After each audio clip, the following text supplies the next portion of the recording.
क्या हो अगर किसी दूसरे प्लेनेट से आकर एलियंस हमारी पृथ्वी से समुद्र का सारा पानी खींच लें।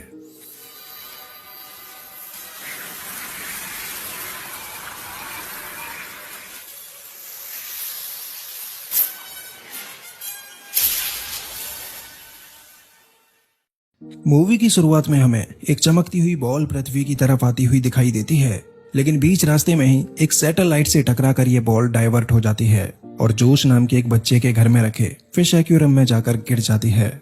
जोश इसे देख काफी हैरान होता है और ये बॉल देखते ही देखते एक्वेरियम के सारे पानी को एब्जॉर्ब कर लेती है। अब यहाँ से मूवी की कहानी 3 महीने आगे शिफ्ट होती है और हमें फिर से वैसा ही एक आग का गोला पृथ्वी की तरफ आता हुआ दिखाई देता है। ये जलता हुआ गोला पृथ्वी पर स्टैचू ऑफ लिबर्टी के पास आकर गिरता है और वो एरिया पूरी तरह धूल से भर जाता है। थोड़ी देर के बाद जब ये धूल साफ होती है तो हमें एक बड़ा ही अजीब नजारा देखने को मिलता है। असल में वो आग का गोला कुछ और नहीं बल्कि सूट पहना हुआ एक इंसान होता है। अब ये आदमी यहाँ से उठकर सिटी में आगे बढ़ता है और वहाँ नॉर्मल इंसानों को देख काफी ज्यादा हैरान होता है। वो इंसानों को घूरता हुआ रोड क्रॉस कर रहा होता है, तभी अचानक एक कार से उसका एक्सीडेंट हो जाता है। एक्सीडेंट होते ही कार में से एक लड़की बाहर आती है और वो देखती है कि उस आदमी का पैर पूरी तरह से मुड़ चुका है। वो लड़की उसकी मदद करने के लिए वापस से कार में जाती है, लेकिन जैसे ही कार से वापस आती है तो वो आदमी वहां से गायब हो चुका था। अगले सीन में हम उस आदमी को एक कॉर्नर में खड़ा हुआ देखते हैं। तभी अचानक हैरत अंगेज तरीके से उसका एक कान खुलता है और उसमें से कुछ बौने इंसान निकल कर बाहर आते हैं। ये माइक्रो ह्यूमन केबल के जरिए कान से नीचे उतरते हैं और पैर की एक विंडो खोलकर उसमें एंटर हो जाते हैं। दरअसल एक्सीडेंट की वजह से उस आदमी के पैर में कुछ खराबी आ गई थी, तो ये माइक्रो ह्यूमन उसी को रिपेयर करने के लिए आए होते हैं। असल में ये माइक्रो ह्यूमन एक नील नाम के प्लेनेट से आए हैं और ये कोई इंसान नहीं बल्कि छोटे छोटे एलियंस हैं। ये सफेद सूट वाला आदमी भी कोई इंसान नहीं है बल्कि इन एलियंस की स्पेसशिप है। इस स्पेसशिप के अंदर पूरे 100 एलियंस बैठे हैं जो इसे कंट्रोल करते हैं और इसका कैप्टन ऊपर ब्रेन से सबको इंस्ट्रक्शन देता है। अब एक वर्कर कैप्टन के पास आकर उसे रिपोर्ट करता है कि टकराने की वजह से स्पेसशिप की शील्ड एक्टिवेट नहीं हो रही है और ये स्पेसशिप अब सिर्फ 48 घंटों तक ही अपनी फुल कैपेसिटी के साथ चल सकती है। अब कैप्टन अपने सारे क्रू को अपने पास बुलाते हैं और जल्द से जल्द अपने मिशन को पूरा करने की बात करते हैं। यहाँ पर हमें ये पता चलता है कि ये एलियंस जिस प्लेनेट से आए हैं वो प्लेनेट एनर्जी की कमी से जूझ रहा है और वहाँ पानी की बहुत जरूरत है। और शुरुआत में जो बॉल जोश के फिश एक्वेरियम में गिरी थी वो इन्हीं एलियंस ने पृथ्वी पर भेजी थी, जो हमारे समुद्र का सारा पानी अपने प्लेनेट पर ट्रांसफर करने वाली थी। लेकिन गलती से वो एक सैटेलाइट से टकराने के बाद समुद्र की जगह जोश के फिश एक्वेरियम में जा गिरी और उसी का पानी ट्रांसफर कर पाई। तो अब ये एलियंस पृथ्वी पर अपनी उसी बॉल को ढूंढने आए हैं ताकि उसे समुद्र में डालकर हमारे समुद्र का सारा पानी अपने प्लेनेट पर ले जा सकें। इधर पुलिस उस फायर ऑब्जेक्ट का पता लगाने में लगी हुई थी जो पृथ्वी पर आ गिरा था। पुलिस को वहां उस स्पेसशिप वाले आदमी का फेस इंप्रेशन मिल जाता है और पुलिस अब उस आदमी की तलाश में लग जाती है। दूसरी तरफ हम उस सफेद सूट वाली स्पेसशिप को देख पाते हैं जो कि जोश के घर के बाहर खड़ा हुआ था। उसे देख जोश अपनी मॉम को बुलाता है और जोश की मॉम जीना उस आदमी को देख कहती है कि अरे ये तो वही आदमी है जिसे मैंने अपनी कार से टक्कर मारी थी। जीना जल्दी से नीचे आती है और उस आदमी से माफी मांगने लगती है। यहाँ दोनों के बीच थोड़ी बातचीत होती है और जीना उसे अपने घर में आने को इनवाइट करती है।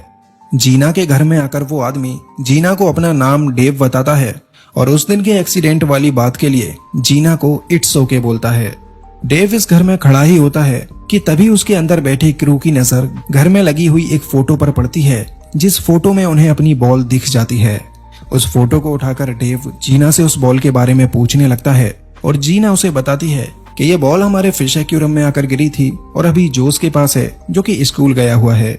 ये सुनते ही कैप्टन जोश को ट्रैक कर लेता है और ये स्पेसशिप यानी कि डेव जोश के स्कूल जाने के लिए निकल पड़ता है।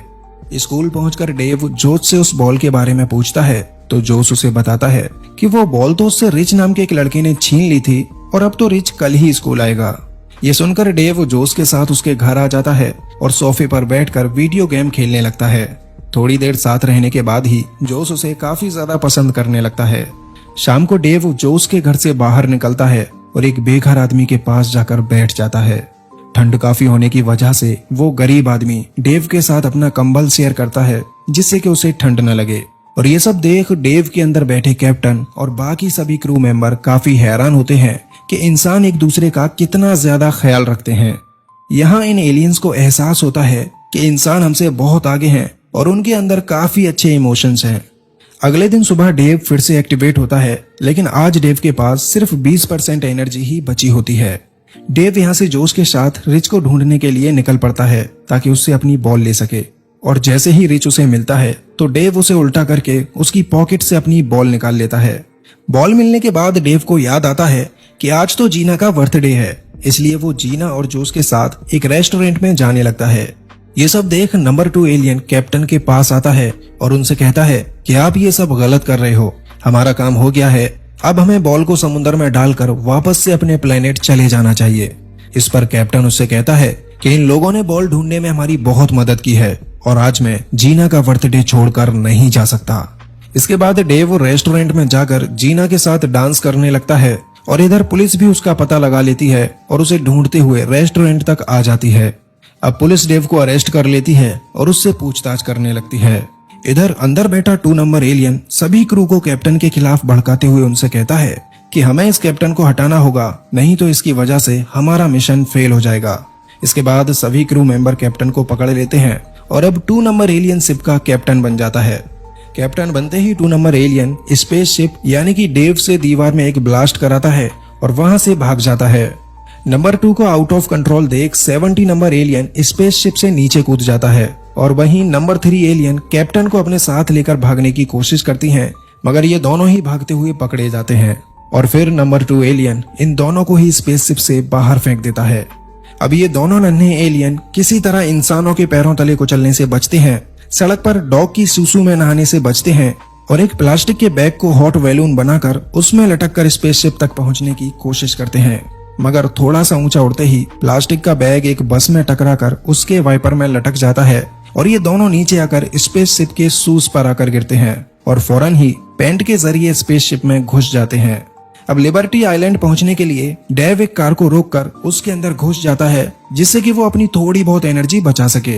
इधर जोश अपने पेरेंट्स से कहता है कि हमें डेव की मदद करनी चाहिए। दूसरी तरफ पुलिस को नंबर 17 एलियन भी मिल जाता है, जो कि स्पेसशिप से कूदते वक्त चाय के कप में गिर गया था।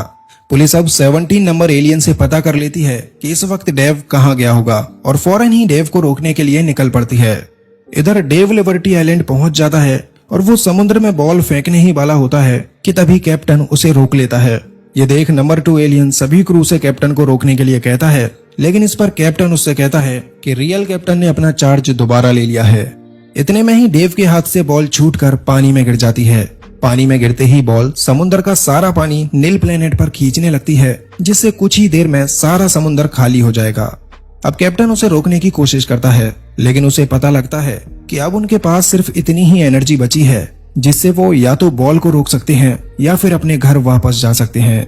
इस पर कैप्टन पृथ्वी को बचाने का फैसला करते हैं, क्योंकि वो अपने प्लेनेट को बचाने के लिए किसी दूसरे प्लेनेट को बर्बाद नहीं करना चाहते थे।